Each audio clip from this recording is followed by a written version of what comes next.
शिवाय गुरवे नमः।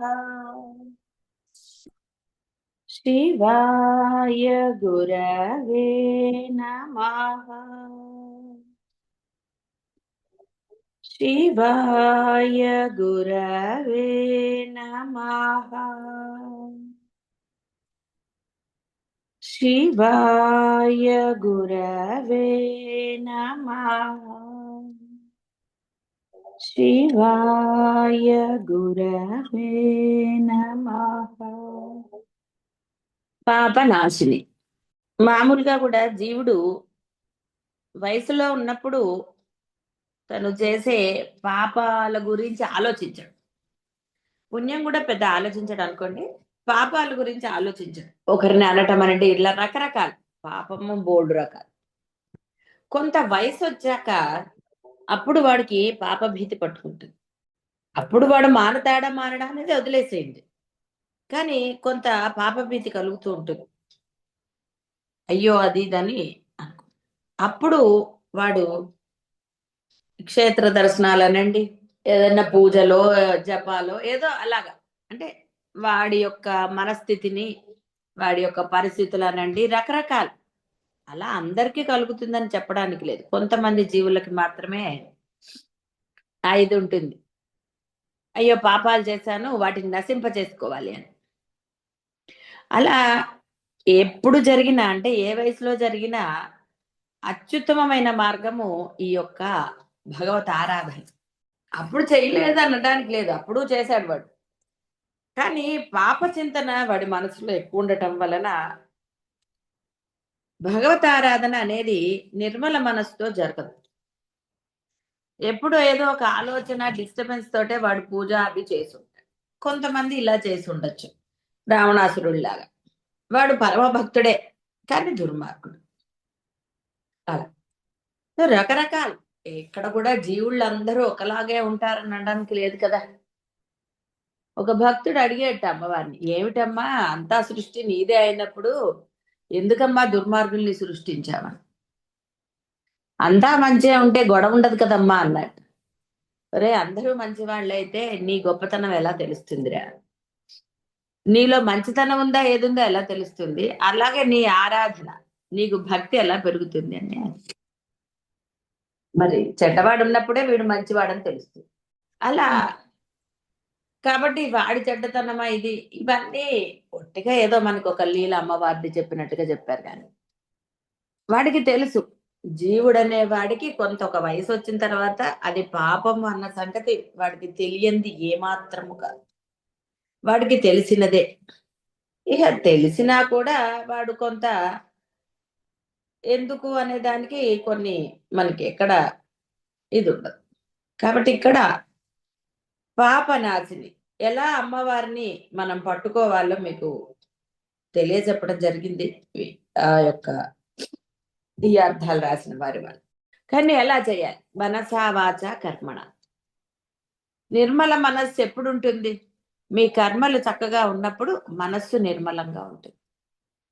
వాక్కు చక్కగా ఉన్నప్పుడు కూడా మీరు మనసు బాగుంటుంది. పరుష పదాలు కొంతమంది చాలా, కొంతమంది జోగ్గా అనండి, కొంతమంది అలవాటు అనండి, ఇలా రకరకాలుగా కొన్ని వాడకూడని పదాలు వాడుతూ ఉంటారు. అది వాళ్ళ స్టైలా, మేనరిజమా, ఏదో పేరు పెట్టుకుంటారు దానికి. కానీ వాటి వలన మనసు ఎప్పుడు స్వచ్ఛంగా ఉండదు. కాబట్టి మనసా వాచ కర్మణ, మనసు నిర్మలంగా. అందుకే మొదట ఎందుకు మనసు చెప్పారంటే, మనసు సరిగ్గా ఉంటే ఇవన్నీ సరిగ్గా ఉంటాయి. వీటిని సరి చేసుకోవాలంటే మీ వల్ల కాని పని. ఎక్కడో ఉద్రేకం వస్తుంది, ద్వేషం వస్తుంది, రాగం వస్తుంది, రకరకాలు. అందుకని ఏమన్నాడు, రే మనస్సుని ఫస్ట్ శుద్ధం చేసుకోరా. ఎలాగా? ఈ యొక్క స్తోత్ర పారాయణలనండి, నామస్మరణ. కాబట్టి స్తోత్ర పారాయణలు నిరంతరం చేయలేడు వీడు, ఏవో వ్యవహారాలు ఉంటాయి కాబట్టి. అందుకని కలియుగంలో నామస్మరణే చాలా శ్రేష్టమైందన్నారు. ఎందుకంటే ఇక్కడ ఇప్పుడు వానప్రస్థము ఇలాంటివన్నీ వీడు చెయ్యడు. వీడు రిటైర్ అయిపోయినా అనండి, లేకపోతే ఇంకోటి అనండి, మన వాళ్ళ పెళ్ళిళ్ళు అవనివ్వండి, వాడికి ఇంకా వ్యవహారమే. వీడు వానప్రస్థాన్ని స్వీకరించాడు. పూర్వకాలంలో అలా ఏ ఏ అంటే ఏ వయసుకి ఆ ముచ్చటాన్ని ఇప్పుడు మీరు అన్నట్టుగా అంటే మామూలు డైలాగ్ ఉంటుంది కదా, అప్పుడు ఆ రోజుల్లో అలా ఉండేది. అదే మాట నీ కృష్ణారామ అనుకుంటూ ఓ మూల కూర్చోకూడదా? కాబట్టి హాయిగా నామస్మరణ చేస్తూ ఉండవచ్చు. కానీ ఎప్పుడో 60 ఏళ్లకో 70 ఏళ్లకో అంటే అందరికీ సాధ్యం కాకపోవచ్చు. మరలా పూర్వజన్మ ఇవన్నీ కూడా ఇంక్లూడ్ అవుతాయి. కాబట్టి మనస్సుని ముందు నిర్మలం చేసుకోవడానికే ఈ యొక్క నామాల విశిష్టత, ఆ అమ్మ యొక్క గొప్పతనం, మీరు ప్రార్థించే దైవం, ఇవి అన్ని దైవాలకి వర్తిస్తాయండి ఈ గుణాలు. కేవలం అమ్మకే కాదు. మీరు ఇక్కడ శివుణ్ణి పెట్టినా అవే గుణాలు ఉంటాయి, వినాయకుడిని పెట్టినా అవే, విష్ణుమూర్తిని పెట్టినా అవే, అమ్మవారు లక్ష్మీదేవి ఎవరిని పెట్టినా వాళ్ళందరివి ఇవే ఉంటాయి. అయితే కేవలం లలితా సహస్రనామ స్తోత్రం మాత్రమే ఎందుకు ఇంత గొప్పది, ప్రాచుర్యం పొందింది వీటన్నిటికన్నా అంటే, అమ్మ దేనికి వచ్చిందో మీకు తెలుసు. ఆ యొక్క భండాసురుడు అనే అసురుని చంపడానికి. అయితే ఈ భండాసురుడు అనేవాడు నీలో ఉన్నవాడే, నీలోని అసుర గుణాలే. కాబట్టి అదొకటి. రెండవది, సాక్షాత్తు అమ్మ తన నుంచి శక్తులను బయటికి తీసుకొచ్చి ఈ స్తోత్రాన్ని ఇచ్చింది. ఇది ఎవరో వేరే వాళ్ళు చేసింది కాదు. ఇది మొదట గురు పరంపరగా మాత్రమే బయటకు వచ్చింది. చెప్పాం కదా, అగస్త్య మహాముని కూడా ఆయన హయగ్రీవుల వారు అడిగారట అమ్మవారిని, ఏమ్మా ఉపదేశించమంటావా ఎవరతనని అడిగింది. అమ్మ నీ భక్తురాలు లోపాముద్ర భర్తమ్మ అంటే, ఓ అయితే పర్వాలేదండి. అప్పటికి అదే మన హయగ్రీవుల వారు ఇంకొంత నువ్వు సాధన చేసుకురా, ఇంకా నీలో ఇది రావాలని చెప్పారు. అంతేగాని వెంటనే అడిగాడు కదా అగస్త్య మహాముని, మొదటి నుంచి అందులో ఉన్నవాడే, అందులో ఏం సందేహం లేదు, ఆయన శిష్యుడు అంటేనే అర్థమవుతుంది. అయినా కూడా ఆయన వెంటనే ఉపదేశం చేయలేదు. అంటే ఎంతటి మహిమాన్వితమైంది. అందువలన లలితా సహస్రనామానికి ఇంతటి ప్రాముఖ్యత. ఎవరు పూజించాలి ఇలాంటివన్నీ కూడా మరి తర్వాత చెప్పాం కదా, ప్రింటింగ్ వచ్చింది కాబట్టి ఎవరిష్టం అని. కానీ సాధ్యమైనంత వరకు గురుముఖత వినటమో, ఆ గురువు చెప్పింది అర్థం చేసుకుని కూర్చుని నేర్చుకుని అది చేయటం అనేది ఎప్పుడైనా సరే ఒక ఫలితం ఇస్తుంది అంటారు. ఎందుకు? గురువు తప్పులు లేకుండా నీకు బోధిస్తాడు. ఎప్పుడైతే నీవు అక్షర దోషం లేకుండా ఒక స్తోత్రాన్ని పారాయణ చేస్తావో దాని యొక్క అసలు ఫలితాన్ని నువ్వు పొందుతావు. అయితే ఇక్కడ అసలు ఫలితం అనేది అల్టిమేట్ గా మోక్షమే. అది అందరికీ తెలియచ్చు, తెలియకపోవచ్చు కూడా. ఎలా అయినా సరే తెలిసి చేసినా తెలియక చేసినా పాపం పాపమే అన్నట్టుగా నీవు ఆ స్తోత్రాన్ని ఎప్పుడైతే శ్రద్ధాభక్తులతో, అర్థం తెలియచ్చు తెలియకపోవచ్చు, చిన్న చిన్న అక్షర దోషాలు ఉంటే ఉండవచ్చు, కానీ నీ మనసు ఎప్పుడైతే అత్యంత శ్రద్ధాభక్తులతో ఉంటుందో పాపనాశిని, జన్మ జన్మాంతరాల పాపాలన్నీ కూడా ఆవిడ నశింపజేయగల శక్తి ఆవిడకుంది. సృష్టి చేసేదే కాబట్టి. ఇక్కడ మనం బ్రహ్మాన్ని అంటే ఈ సృష్టికర్తని, అంటే ఇక్కడ మగ ఆడ తీసుకోకండి, ఒక సృష్టి చేసేదాన్ని ఆవిడని మనం ఇప్పుడు ఒక అమ్మ రూపంలో ఆరాధిస్తున్నాం. రూపం దాల్చి వచ్చింది ఆవిడ, అంతే. అంటే పాపనాశిని ఇట్లు విహితమగు ధర్మానుష్ఠానము ద్వారా అందరూ వేదవేద్యగు పరమేశ్వరిని చూసారా, ధర్మానుష్ఠానము ద్వారా ఎల్లరూ అంటే అందరూ అని పరమేశ్వరుని ఆరాధింప వారి వారి ధర్మానుష్ఠానముకు అనుగుణంగా వారి వారి పాపాలను నశింపచేస్తుంది. ఏ సాధకుడు ఎంతగా అర్థం చేసుకుని ఈ జన్మలో ఉపాసించును అంటే ఆ పరమేశ్వర శక్తిని అర్థం చేసుకుని, అంటే భావించి దృఢంగా నమ్మి విశ్వాసం, ఎస్ అల్టిమేట్ నాకు ఉంది, నాకు భయం లేదు. భయపడితే అర్థము మీరు నమ్మనట్టు, బాగా గుర్తుపెట్టుకోండి. ఎందుకంటే జీవుడి యొక్క లక్షణమే అది. ఒకప్పుడు నమ్ముతాడు, మళ్ళీ రెండోసారికి నమ్మడు వాడు, మళ్ళీ నేను అనుకుంటూ బయలుదేరి. ఇలాంటప్పుడే మీరు మన గజేంద్ర మోక్షాలు ఇలాంటివన్నీ గుర్తులేదు. ప్రహ్లాదుడు చూడండి, చిన్నపిల్లవాడే అయినా ఎక్కడ తొనకలేదు బెనకలేదు తండ్రి మరణ దండన విధించినప్పుడు. ఎలాంటి శిక్షలు వేసినా ఆ పరమేశ్వరుడు ధ్యానంలో రక్షించాడు కదా. గజేంద్రుడికి ఏదో ఢావులు తప్పని అని మొత్తుకున్నాడు. అప్పుడు ముందు నేను అన్నాడు. అయితే మొన్న ఎవరో అన్నట్టు రక్షించుకోవాలి కదండి అంటే, ఎంతవరకు నువ్వు నిన్ను రక్షించుకోగలుగుతావు? లోపల ఆత్మ ఉన్నంత వరకే నీ రక్షణనే. మరి ఎందుకండి మొదటే ఆ ప్రార్థన చేస్తే అసలు ప్రాబ్లమే రాదు. నువ్వు మొదటి నుంచి ప్రార్థనలోనే ఉన్నావు అనుకోండి, నీకు అసలు ప్రాబ్లం రానిస్తాడా? ఒకవేళ వచ్చిన గాలివాటుగా వచ్చి వెళ్ళిపోతుంది. అదే ఇక్కడ చెప్పబడుతుంది. ఎంతగా అర్థం చేసుకుని ఈ జన్మలో ఉపాసిస్తాడో ఆ సాధకుని పాపములు అంతగా పరమేశ్వరి నశింపచేస్తుంది. వర్తమాన జన్మము కన్నా ఉత్తమము భవిష్యత్తు జన్మ పొందుతారు. అంటే అవకాశం ఇస్తుంది ఆవిడ. వీనిని సర్వ జగన్నియంత్రిత అయిన పరమేశ్వరి మాత్రమే చేయగలరు. ఇతర దేవతలు ఎవరునూ చెయ్యలేరు. కావున పరమేశ్వరి పాపనాశిని. ఇతర దేవతలు అంటే మీకు చాలా మంది ఉన్నారండి. ఉపాసనకి కొంతమందే ఉన్నారు. 33 కోట్ల దేవతలు ఉన్నారంటే ప్రతి వాళ్ళని ఆ ఏంటది కొంతమంది పేర్లు గుర్తురావు మనకి. గరుడడు అనండి, లేకపోతే వీళ్ళు ఎవరండి 9 మంది శని దేవతలు, నవగ్రహాలు ఆ శని నవగ్రహాలు శని వీళ్ళని ఏమంటారు? నవగ్రహాలు. నవగ్రహాలు గురు. నవగ్రహాల పేరు గుర్తురాలేదు. సో నవగ్రహాలు వీళ్ళు, ఇవన్నీ వీళ్ళు చెయ్యలేరు అని చెప్తున్నారు. వీళ్ళందరికీ అధిష్టానం అమ్మ. కాబట్టి ఇక్కడ అలాంటి దేవతల్ని ఉపాసించితే లాభం లేదు. అందుకనే వేద వేద్యమైన ప్రతిపాదితమైన వేదములో చెప్పబడిన దేవతలను ఆరాధించమన్నారు. బాగా గుర్తుపెట్టుకోండి. ఎందుకంటే రకరకాల దేవుళ్ళు రకరకాలుగా వచ్చాయి. వాటి వల్ల మీకు ఏ మాత్రము ఉపయోగం లేదు. ఇంకా నికృష్ట జన్మలే పొందుతారు తప్ప మీకు భవిష్యత్తులో అయినా సరే, అంటే మీ పాపంలో నశించమని అర్థం. పాపం నశిస్తే కదా ఉత్తమ జన్మ. కాబట్టి వేదములో ఎవరి సరే ఏమండి వేదం గురించి మాకేం తెలుసండి, మాకు తెలియదు కదా, ఎలాగంటే ఎవరున్నారు? శంకరులు ప్రతిపాదించారు. శంకరులు ఎవరి మీద స్తోత్రాలు రాశారో వాళ్ళందరూ వేదంలో ఉన్నవారే. ఏ స్తోత్రాలు అక్కర్లే, మీరు ఏమీ వెతుక్కోకర్లే, శంకరులు తీసుకుంటే చాలు. ఆయన ఉపాసించిన ఒక దైవాన్ని పట్టుకోండి, అందరూ అక్కర్లేదు, ఒక్కరిని పట్టుకుంటే చాలు. ఆయన ఎవరి మీద స్తోత్రాలు రాశారో వారందరూ వేదంలో చెప్పబడ్డవారే. అంటే అర్థము బ్రహ్మానికి ప్రతిరూపాలు. ఎలా చెప్తారు మనకి? ఆ దేవుడు అన్ని ఇళ్లల్లో అందరి దగ్గర ఉండలేడు కాబట్టి అమ్మగా ఉంచాడు అని అన్నారు. సరే కలికాలంలో అమ్మ రూపాలు గుణాలన్నీ మారే, అది వేరే విషయం. అంటే ఒక అమ్మ ఎంత ప్రేమగా ఉంటుందో పరమాత్మ అంతగా, అంటే ఆశించకుండా ప్రేమను పెంచడం కానివ్వండి, ఏదైనా చేయగలిగినది కేవలం అమ్మ అని.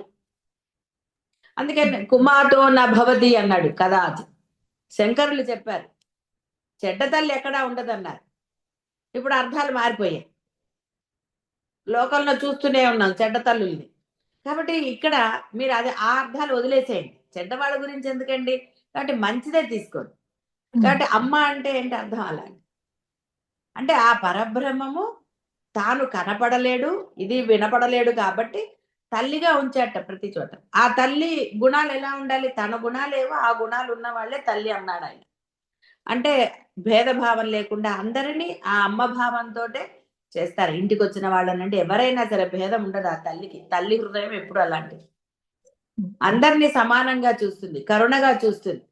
తప్పు చేసినా సరే ఎప్పుడు దండించాలో అప్పుడు దండిస్తుంది తప్ప ప్రతిసారి దండించదు. అలా తల్లి హృదయం ఏమిటో ఆ పరబ్రహ్మ యొక్క హృదయం అలాంటిది. అందువలన ఆ వేదము రూపం దాలిస్తే అమ్మ. కాబట్టి ఎవరివైతే ఆయన స్తోత్రాలు ఇచ్చారో ఆ స్తోత్రాలు పట్టుకోండి చాలు. అది కూడా ఏదో ఒకటి పట్టుకోండి, ఎన్ని పట్టుకుంటారండి? చాలు ఒకటి. మీరేం భయపడక్కర్లేదండి. ఏమండి మళ్ళీ వేరే వాళ్ళ కోపం వస్తుందా? నేను ఎప్పుడు లలిత తప్ప వేరే చదవలేదండి, నాకు రావు కూడా.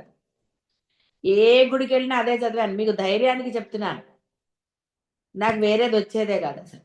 వేరేవి చదవలేదని నువ్వు చదివి, కానీ నాకు అసలు గుర్తుండేవి కాదు అవి. ఎటు చదివినా మళ్ళీ అవన్నీ కూడా లలిత సహస్రనామంలోకి వెళ్ళిపోయేవి, అలా వెళ్ళిపోయేది.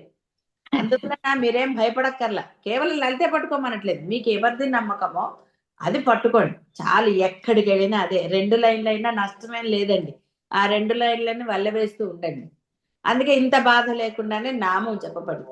కాబట్టి నామం చేసుకున్నా సరే, ఏదైనా సరే మనసా వాచా కర్మ చక్కగా మనస్ఫూర్తిగా ఇష్టంగా శ్రద్ధగా చదవండి, మీ పాపాలు నశిస్తాయి. నామం కూడా అంతే. నామం స్మరణ చేసినా కూడా మీ పాపాలు నశించి. పాపం లేని వాళ్ళు ఎవరు లేరండి, ఉన్నారు, అందరికీ పాపాలు ఉన్నాయి. అందుకని మనం ఏమండి నాకేం పాపాలు లేవు అని ఎవరు ధైర్యంగా అనలేరు. కాబట్టి ఎందుకు వచ్చిన లెక్కలండి, మీరు చక్కగా మనస్ఫూర్తిగా దృఢమైన విశ్వాసంతో ఎస్ అమ్మ ఉన్నది, మీరు ఆరాధించే దైవం ఉన్నది అన్న స్టేట్మెంట్ ఉండాలి. ఏమోనండి అనకూడదు, ఎక్కడ అనుమానం రాకూడదు. భయమే అనుమానం. మీరు భయపడ్డ ఏ విషయం గురించి మీరు ఆరాధించే దైవాన్ని నమ్మనట్టు బాగా గుర్తుపెట్టుకోండి. ఎలాంటిదైనా సరే, ఎంత తీవ్రం, మీరు మరణశయ్య మీద ఉన్నా సరే అక్కడి నుంచి మిమ్మల్ని లేపగలిగే శక్తి వాళ్ళకే ఉంది. మీరు భయపడక్కర్లేదు. నువ్వు ఉండగా నాకేమిటమ్మా అనండి, ఆవిడ మిమ్మల్ని బతికదించకుండా లటకం లేచి కూర్చోబెడుతుంది. ఏమీ నష్టం లేదు, ఆవిడ చేస్తుంది. సర్వ సమర్థురాలు, సృష్టి చేసింది ఆవిడ. కాబట్టి నీలో ఆవిడ ఉండాలా అక్కర్లేదో డెసిషన్ ఆవిడ తీసుకోగలుగుతుంది, నిన్ను సంప్రదించక్కర్లా. నువ్వు పరమ పాపాత్ముడివైనా నువ్వు కనుక అంచకాలే మా అనుస్మరణ అన్నాడు ఆయన. కాబట్టి నన్ను గనక స్మరణ చేస్తే ఎవరై నా దగ్గరికే వస్తారు. అంటే అదేదో లోకాలకు అనకండి, ఏ లోకాలకు వెళ్తారని మళ్ళీ ఇక్కడికే రావాలి. కాబట్టి లోకాలకు వెళ్లకుండా, లోకాల గురించి ఆలోచించకుండా అమ్మలో కలిసిపోవాలి, అది ఇక్కడ. కాబట్టి పాపనాశిని పరమేశ్వరి మాత్రమే చేయగలుగుతుంది. ఇతర దేవతలు అంటే అది ఇక్కడ, ఎందుకంటే మీరు ఇతర దేవతలు అనగానే అపార్థం చేసుకుంటారేమో అని చెప్తున్నా. ఇలాంటి దేవతలు బోడు మంది, ఇప్పుడు కలికాలంలో కూడా బోడు మంది దేవతలు వచ్చారు, బోడు మంది గురువులు, బోడు మంది దేవతలు.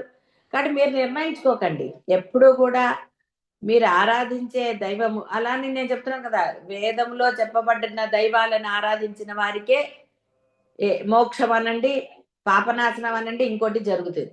మీరు కొత్తగా ఎవరో ఏమండి నేను ఈ దేవతను ఆరాధిస్తాను అంటే, ఒకవేళ నిజంగా మీరు మనసా వాచా కర్మణ ఒకవేళ మీరు వేరే వారిని ఆరాధించినా ఆ ఆరాధన ఫలితంగా మిమ్మల్ని అంటే వాళ్ళు కనుక సవ్యమైన వాళ్ళు కాకపోతే అక్కడి నుంచి మిమ్మల్ని సవ్యమైన దాంట్లో కూడా తీసుకొచ్చే శక్తి ఆ అమ్మకు ఉన్నది.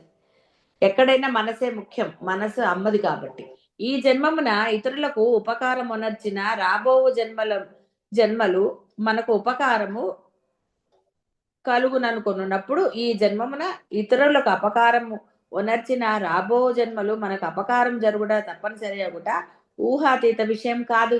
సింపుల్ కదండి. ఇది చాలా చిన్నపిల్లలకి మీరు చెప్పరండి, పిల్లలకి ఎవరే నువ్వు అలా చేస్తే వాడు చేయడా. ఎవరో గాంధీ గారు ఎవరో చూపించారు, ఒక చెంప కొడితే ఇంకోటి ఎవరండి చూపిస్తారు. అవతల వాడు దుర్మార్గుడైతే రెండో చెంప కూడా కొడతాడు, చూపిస్తారా? అవతల వాడు ఏదన్నా కొంత మంచి వాడైతే వాళ్ళ పరివర్తన వస్తుంది కదా తప్ప. అందుకని ఇక్కడ ఇవన్నీ అనవసరమైన విషయాలు. బాహ్యాన్ని, ఈ వ్యవహారాన్ని ఎవ్వరు కూడా ఇది ఇలా అని చెప్పలేరండి, చాలా కష్టం. అందుకని అపకారం ఉపకారం మంచిగా ఉండరా, ఎందుకు వచ్చింది ఉపకారమా అపకారమా తర్వాత సంగతి. నీ ధర్మాన్ని నువ్వు ఆచరించు, మంచిగానే ఉండి, నీ మాట మంచిగా ఉండాలి, నీ చేత మంచిగా ఉండాలి, అప్పుడు మనసు శుభ్రంగానే. కాబట్టి ఫస్ట్ మనసే చెప్పేశా, నీ మనసులో ఏ భావం, అవతల వాడి పట్ల ఏ భావం లేదనుకోండి, అప్పుడు నువ్వు మంచిగానే మాట్లాడతావు, మంచిగానే ఉంటావు. మనసులో ఏదైనా భావం ఉందనుకోండి, అవతల వాళ్ళతో మంచిగా ఉంటారా?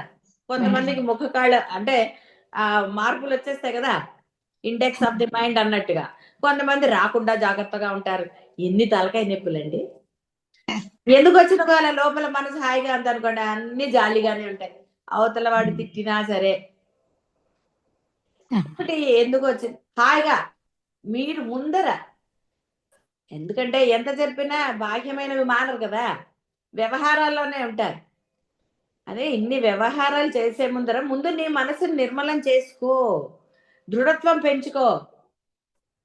ఈ దృఢత్వం వచ్చేసాక నువ్వు ఎన్ని బాహ్యమైనవి చేసినా ఏ బాధ లేదు. లేదా చూడండి, ఒక బాహ్యం చేయడానికి ఎన్ని వస్తాయండి సమర్థింపులు. చెప్పినా మళ్ళీ సమర్థింపులు చెప్తూనే ఉంటారు కదా. వాళ్ళు ఇలా అన్నారు, వాళ్ళు ఇలా అన్నారు, వాళ్ళు అలా చెప్పారు, ఇలా చెప్పారు, మళ్ళీ గురువు గారి పర్మిషన్. ఏంటండి గురువు గారి పర్మిషన్? వ్యవహారాలకి గురువు గారి పర్మిషన్ అక్కర్లేదు. చెయ్యకండిరా ఫస్ట్ ఇందులో ఇది అంటే, కాదు ముందు వ్యవహారమే అంటే ఏం చెప్తారు? అందువలన నీ పాపాలు నశించాలన్నా, నీకు ఉత్తమ జన్మ రావాలన్నా, ఇంకోటి రావాలన్నా ముందు ఇందులో శుభ్రంగా ఇందులో పొందరా ఫస్ట్. ఇక్కడ సమయం అంతా వృధా చేస్తారు. వృధా చేసేసి అయ్యో అయ్యో అంటే ఏం లాభం అండి? పాపం ఎలా నశిస్తుంది? పాపం నశించందే సమర్థింపులు పోవు. అవును. అవును. మనసులో ఉద్రేకాలు, ఉత్పాతాలు ఇవన్నీ పోవండి. ఇవన్నీ పాప ఫలితాలే. ఉద్రేకాలు, సమర్థింపుల కారణాలు ఇంకోటి కాదా? మీరు చేసే అవును. పనులకే కదా మీరు చెప్తారు. చేసే పనులకి, చెయ్యబోయే పనులకి ఎన్ని రకాలండి? అందువలన విలాసమునకు గాని, స్వలాభమునకు గాని ఇతరులను హింసించుటయే పాపము. ఈ పాపమనున్నది 3 స్థాయిలు.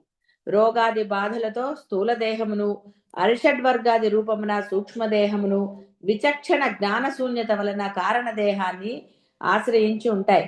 తిరిగి ఈ పాపం మళ్ళీ 3 అనేక జన్మల నుండి తానునర్చు అసత్య భాషణం. చూసారా ఎక్కడ అసత్యం అనేది?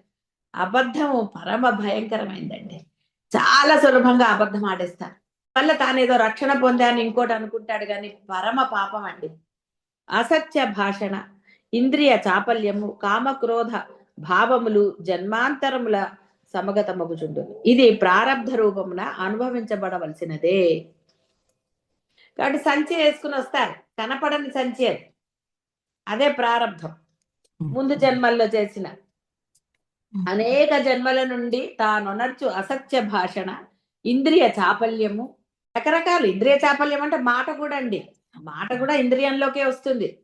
ఇష్టం వచ్చినట్టుగా మాట్లాడటం, మీరు చేసే పనులు, మనసులో వేరే భావనలు, ఇవన్నీ కూడా ఇంద్రియ చాపల్యం.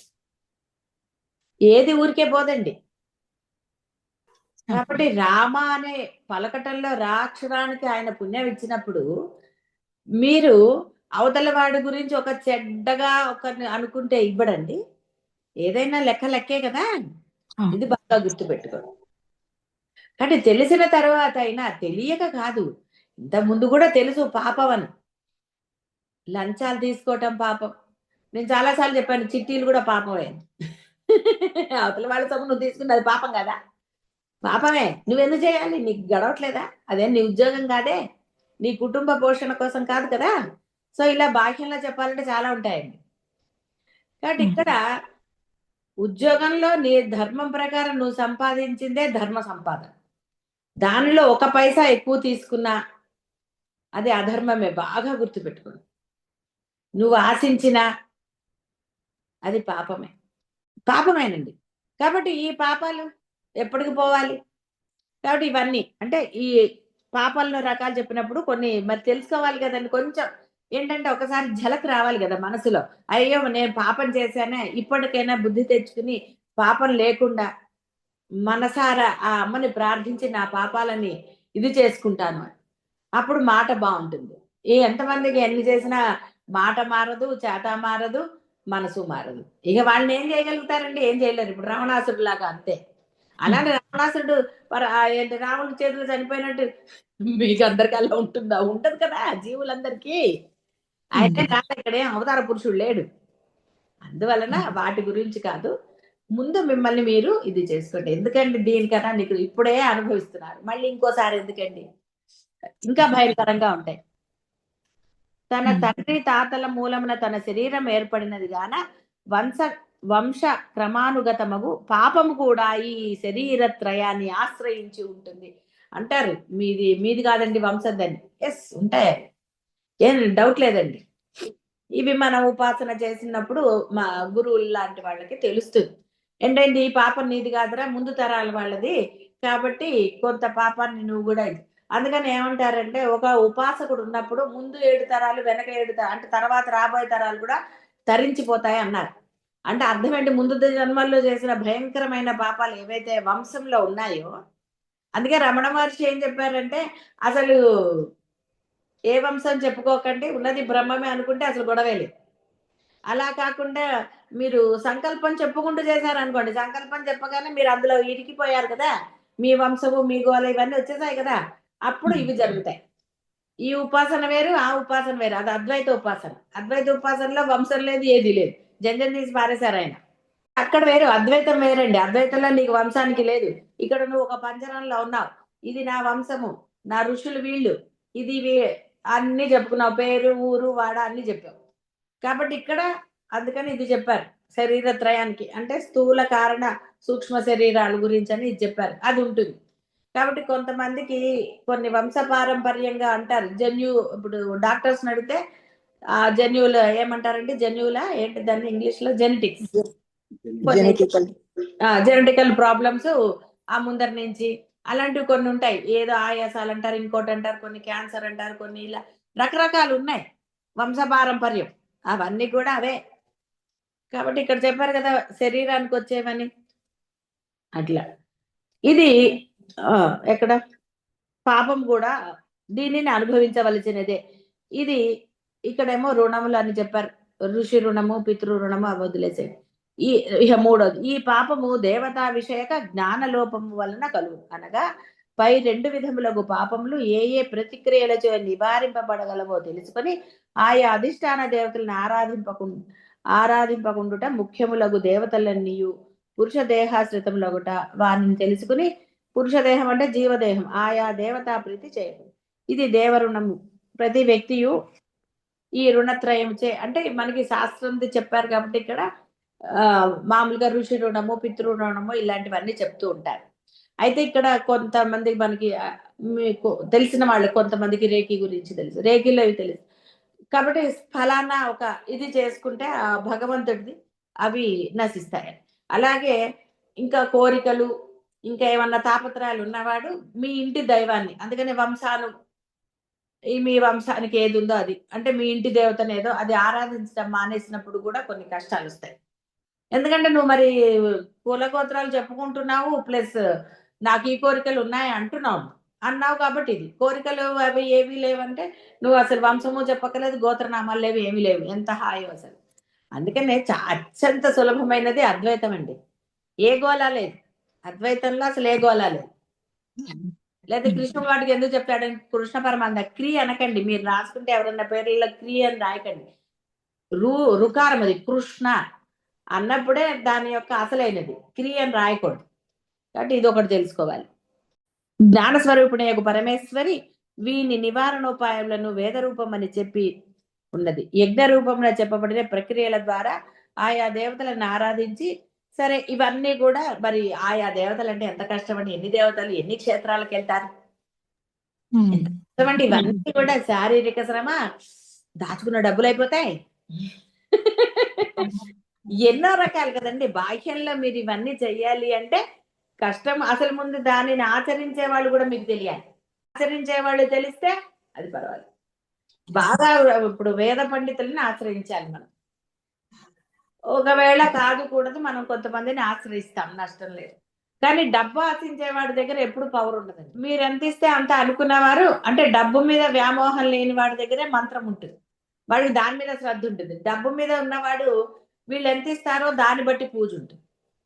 అందువలన ఇవన్నీ రకరకాలు. ఎందుకు వచ్చిన గోలండి? వ్యవహారమే గోల. బాహ్య ప్రపంచం గోల లేని ప్రపంచం ఏదీ లేదు. అందుకని పొద్దున్న లేచింది మొదలు గోల ఆ గోల మొదలెట్టక ముందు మనసు ప్రశాంతంగా ఉంది కదా, ఎందుకురా మొదలు లేవగానే ఆలోచనలు ఇవాళ ఏం చేయాలి అవన్నీ ఎందుకు, హాయిగా కూర్చుని ఆ యొక్క నువ్వు ఆరాధించే దైవం ఎవరో దాన్ని ఆరాధించమన్నారు. కాసేపు హాయిగా మనసుని స్థిమితంగా పెట్టుకుని ఆ తర్వాత నెమ్మదిగా ఈ గోలలో వ్యవహారం చేయాలి. కాబట్టి ఇక్కడ ఆయా దేవతలను ఆరాధించాలి. ఆ దేవతలని పరమేశ్వర యొక్క అంశమే అనుకో. లేసయ్యకుట పరమేశ్వరి పాపనాశిని, సరే నిష్పాపయగుట పాపనాశనం అని అనుకుంటా. సరే ఇక్కడికి అయింది పాపం. కాబట్టి ఇక్కడ మీరు కరెక్ట్ గా తెలుసుకోవాల్సింది ఏంటి అంటే, సరే ఇన్నాళ్ళు ఏం పాపం చేశారు, ఇవన్నీ తలుచుకుని బాధపడటం వల్ల ప్రయోజనం లేదు, అది అసలు మంచిదిగా. సమయం వృధా. ఎలాగో పాపం చేసా, అప్పుడు సమయం పోయింది. మళ్ళీ ఇప్పుడు అయ్యో నేను ఇన్ని పాపాలు చేశానని ఏడవటం ఎందుకంటే, తిరిగ్గా కూర్చుని పాపం చేయకుండా ఉండు, మనసు నిర్మలంగా చేసుకో. దైవారాధన అద్వైతంలో ఉంటావా, దైవారాధన చేస్తావా, ఇంకోటి చేస్తావా, నీదే. ఎందుకంటే నీ మనసు నీ అధీనం. దాన్ని ఎలా చేయాలో నీకే సాధ్యం, వేరే వాళ్ళకి నా మనసు నా మాట వింటలేదండి, అబద్ధం. ఎందుకు వినదండి? విని తీరుతుంది. ఇప్పుడు పిల్లల్ని చూడండి, మీరేమంటారు, ఎప్పుడు మా మాట వినడండి అని. అబద్ధం అది. వినేటట్టుగా మీరు చేసుకోలేదు. వాడి మాట మీరు విన్నారు కాబట్టి వాడు మీ మాట వింటారు. మొక్కై వంగనిది మానై వంగున అని సామెత లేదు, మీరు అక్కడ వంచలేదు. అది ప్రేమ దోమ ఇవన్నీ తర్వాత విషయాలు. సామవేద దాన దండోపాయాలు ఉన్నాయి, ఎలా ఇచ్చేయాలో అది మీకు తెలియదు. తెలియదు అంటే తెలియకుండా ఉన్నారని అర్థం. తెలుసుకో అంటే అక్కడ ఏవో పుస్తకాలు డిక్షనరీలు కాదండి. నువ్వే పెంచావు కదా వాడిని. వాడు ఎలా లొంగుతాడో నీకు తెలియదంటే ఎలాగండి? కాబట్టి అది ఏమవుతుంది, వేరే వాళ్ళ ఇంటికి వెళ్ళినప్పుడు అల్లరి చేసినప్పుడు నానా గోల అవుతుంది. సరే అవన్నీ వదిలేసేయండి. కాబట్టి ఇక్కడ మీరు ఆ యొక్క పాప నాశనం జరిగితే తప్ప మీ మనసు ప్రశాంతత ఉండదు. లేదా ఇంకోటి ఉండదు ఇన్ని. కాబట్టి ముందర మనం నేర్చుకోవాల్సింది వీటన్నిటికన్నా గూడా, అంటే ఏ పాపాలు ఏమిటొస్తాయి, ఎందుకంటే గరుడ పురాణం చదివి ఏదో లేనిపోనివి. కాబట్టి మన అందరికీ తెలిసిందేమిటి? పాపం ఉన్నది. ఈ పాపం నశించాలి. నశించాలి అంటే ముందు మనసు నిర్మలం అవ్వాలి. ఎందుకు? మనసులోనే అమ్ముంది. అమ్మ ప్లేస్ శుభ్రం చేయాలి. దేవుడి గది శుభ్రంగా ఉండాలి. అంతేగాని ఇక్కడ అడ్డంగా ఉన్నవన్నీ దేవుడి గదిలో పెట్టకూడదు. దేవుడి గదిలోకి నువ్వు ఒక అడుగు పెట్టగాదు. చూడగానే నీకు పరమ ప్రశాంతత లభించే విధంగా ఉండాలి. 10 మంది దేవుళ్ళు, 20 మంది దేవుళ్ళు అని పెట్టుకోవటం ముఖ్యం కాదండి. అందరూ ఒకటే అన్న భావనతో ఒక్క పటం పెట్టినా చాలు. మీరు ఆరాధించే దైవంది చాలు. అది శుభ్రంగా ఉండాలి. చెప్పాం కదా! కళ్ళు కనపడకుండా, ముక్కు కనపడకుండా వాళ్ళకి బొట్లు పెట్టేసో, దండలేసేస్తే ఇంకేం చూస్తారండి పాపం వాళ్ళు. అందుకనే ఘాటు ఏమంటారు, అగరబత్తులు కూడా పెట్టకూడదంటారు. నువ్వే పైసలన్నప్పుడు వాళ్ళెలా పిలుస్తారండి పాపం. మేకులు కొట్టేసి, దండలు పెట్టేసి, మరి దేవుడని పటం కట్టింది దానికి మేకులు కొడితే ఎలాగండి? ఏదో ఆ పటానికి వీలైనది వాడేదో సున్నితంగా చలిచించేసాడు. మీరు దానికి ఇగో ఇలాంటివన్నీ కూడా చాలా ఇవొస్తాయి. సరే వీటన్నిటికి ఇవి ఏదో మామూలుగా చెప్పాను ఇవి. అంటే మినిమమ్ మరి ఆ దేవుడికి కాస్త ఇవ్వాలి కదండీ! మీకిచ్చినట్టుగా ఆయనకు గూడా కాస్త ఇంపార్టెన్స్ ఇస్తే మీకప్పుడు అక్కడ ప్రశాంతంగా ఉంటుంది. అందుకని అన్నన్ని బొట్లు పెట్టక్కర్లేదండి. చాలు ఒక్క బొట్టు పెడితే. అన్ని బొట్లు అందంగా కావాలని పెట్టుకోవచ్చు. నష్టమేమీ లేదు. కానీ పాపం వాళ్ళ కళ్ళు, ముక్కు అవి చూసుకోండి. పాదాలకు పెట్టుకోండి. ఎన్ని బొట్లయితేనే చేతులకు పెట్టుకోండి. నష్టమేం లేదు. అది ఈ విధంగా ప్రశాంతంగా గనక మీరు ఆ పరబ్రహ్మంని అంటే విశ్వాసం, దృఢ విశ్వాసం, నమ్మకం ఉండి తీరాలి మీకు. ఆ నమ్మకం ఉన్నప్పుడే మీ మనసు ప్రశాంతత అవుతుంది. విశ్వాసం లేనప్పుడు ఎలా ఉంటుందండి? ఇప్పుడు డాక్టర్ దగ్గరికెళ్లారని, ఏమోనండి ఏం చేస్తారు అంటే, రకరకాల మందులు ఇచ్చారు వీళ్ళు. అసలు ఏమన్నా అని అన్నారనుకోండి, ఏ మందు పనిచేయదు. వాళ్ళ మీద నమ్మకంతో అనుకోండి. వాళ్ళు పారాసెటమాల్ ఇచ్చినా నీకు తగ్గుతుంది. ఎందుకంటే నమ్మకం పనిచేసింది. దృఢ విశ్వాసం. నమ్మకంతో అది వేసుకున్నాడు తగ్గుతుంది. కాబట్టి ఇక్కడ సరే అన్నిటికి అలా కాదనుకోండి. వాళ్ళు కరెక్ట్ గానే ఇస్తారు కాబట్టి ఆ నమ్మకం. ఇక్కడ మనం తెలుసుకోవాల్సింది ఆ అమ్మ ఉన్నది అంతే. అంతేగాని ఇక్కడ ఒక విషయానికి ఉంది, రెండో విషయానికి వచ్చేసరికి నేనున్నానని మీరు అనుకుంటే మళ్ళీ సరే ఇక్కడ పాపం గురించే చెప్పారు కాబట్టి పాపం లిస్టు పెరుగుతుంది. అసలు తీరిగ్గా కూర్చొని బాధపడటం ఎందుకండి? పాపం లేదా బాధపడటం కూడా పాపమే అనే కదా తెలుసుకున్నారు. మరి ఎందుకంటే తీరిగ్గా భయపడటము ఈ ఆలోచన ఇవన్నీ కూడా పాపమేనండి. నెగెటివ్ అన్నీ. భయం నెగటివే. అయ్యో ఏమవుతుంది అన్నది నెగటివే. ఇలా ఈ కోవలోకి వచ్చేవన్నీ పాపాలేనండి. అంటే పాపం మీరు అనుభవిస్తున్నట్టు బాగా గుర్తుపెట్టుకోండి. మరి అమ్మని పట్టుకుని ఎలా అమ్మండి పాపం అనుభవించేటప్పుడు ఎందుకండి అది? ఫ్యాన్ ఉందనుకోండి వేసుకోవాలి కదా! అయ్యో కరెంట్ అయిపోతుందంటే ఏమంటారండి? ఏసీ ఉంచుకుని ఏసీ వద్దులేండి అనుకుంటే ఏం చెప్తారు? ఒరేయ్ ఇంటి చెండు కాసేపు వేసుకో ఏసీ. పెట్టించుకున్నావు కదా అవన్నీ. అయ్యో సోఫా పాడవుతుందని కింద కూర్చుంటే అందువల్ల నా చక్కగా మీరు ఆరాధించే దైవం పట్ల ఆ దృఢ విశ్వాసం ప్రతి విషయం సర్వ సమర్థురాలు అమ్మ, సర్వ సమర్థురాలు అంతటా ఉంది. ఆవిడకి తెలియని విషయం గాని లేని చోటు గాని లేనే లేదు. ఈ విశ్వాసం ఈ దృఢత్వం మీలో ఉంటే మీకు భయం ఎక్కడి నుంచి వస్తుందండి? ఆలోచన ఎక్కడి నుంచి వస్తుంది? నెగటివ్ ఒకళ్ళని ఇబ్బంది పెట్టాలని అంతా ఉందని చెప్తుంటే అందరిలో ఉంది కదా! మీరు అప్పుడు ఒకళ్ళని బాధ పెట్టగలరా? బాధ పెట్టి ఆవిడని ఎలా పూజ చేస్తారండి? ఇదే అదే. మొగుడిని కాళ్ళు చేతులు కట్టేసి పాద పూజ చేస్తే ఎట్లుంటుంది? మన సినిమాల్లోనూ, కార్టూన్స్‌లో చూసినట్టుగా.